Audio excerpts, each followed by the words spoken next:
Thanks for your company. We're going to return now to our top story. A violent volcanic eruption has rocked Tonga. The blast so big it was seen from space, and the entire region there has now gone quiet with communication knocked out. It's triggered tsunami warnings. This confronting video shows the impact of those swells. Lavinia Taumoepiaulatu was on the phone to her husband in Tonga when the line went dead, and she joins us now from Salt Lake City. In the United States of America, Lavinia, terrible situation. Tell us what happened last night, please. Well, at first, we had been talking previously about how it had been raining and things like that. I kept seeing information. But last night, my husband sent me a message on Messenger and said, "Oh, there's loud explosions coming from the volcano." And then he tried calling me. When I picked up, he started telling me about the loud explosions, and he was like, "Can't you hear it? Can't you hear it?" And I was like, "Oh my gosh, you guys be safe." But he said it was so loud, like the windows, he thought the windows were gonna break in the house. Oh. And then after that, then shortly after we started talking, then it started, the sulfuric acid or the pebbles started coming from the sky. And he was like, "Oh, it's raining, but it's not really rain. It's like rocks." Oh.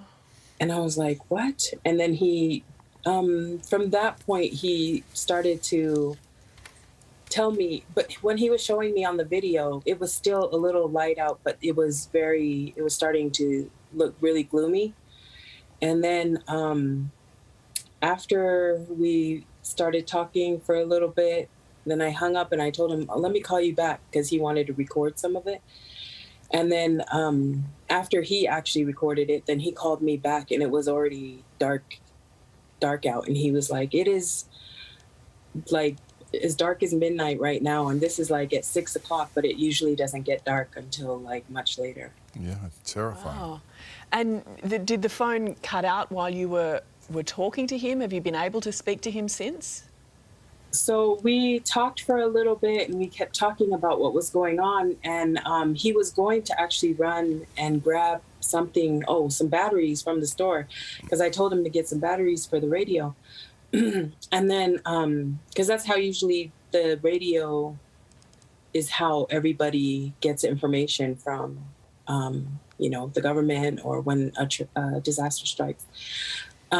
He was going to run, but then he had heard on the radio, they were advising people to stop trying to drive into town because the people in town were trying to drive towards the central and eastern districts so that they can get away from the coastal areas in town.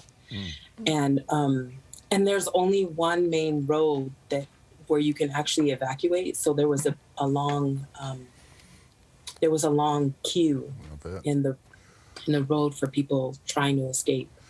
How hard is it for you to be seeing these images from your beautiful home country? It is very difficult. I actually was there when TC Gita touched down in 2018 and ended up getting hired on as the Safety and Protection Cluster Coordinator for the Ministry of Internal Affairs. And so we did coordinate the response and the recovery after the cyclone.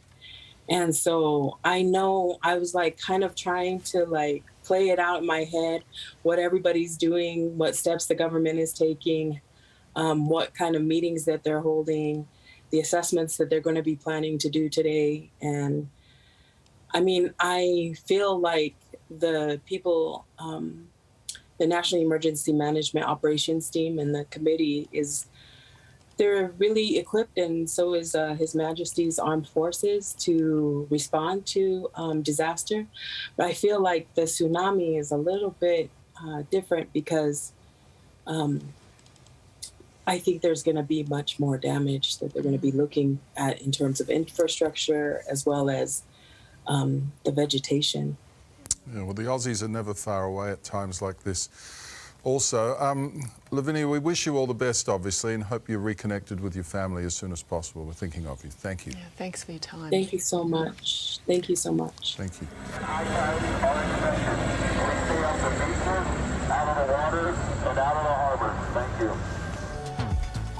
We are back now with the latest on those tsunami warnings from Australia to the United States, and that there that you were seeing is a helicopter. The situation in California. Local authorities there warning swimmers and beachgoers out of the water in Orange County. Yeah, the Tongan volcano eruption has been felt in countries right across the Pacific. Let's go to US correspondent Michael Genovese, who's in Malibu. Jenna, there's been minor flooding in parts of the states, we understand. Yeah, good morning, guys. And that tsunami advisory is still in place right up and down the California coast at the moment, even as far north as certain parts of Canada as well. We're being told to expect a higher than normal tide and surge after surge of these waves that would be between 1 and 3 feet higher than normal. Probably where it's been felt the most is in the small surfing community of Santa Cruz, where those surges have taken place, and the local harbour there has actually been completely swamped with water. Residents have been told that it's time to pack up and leave there.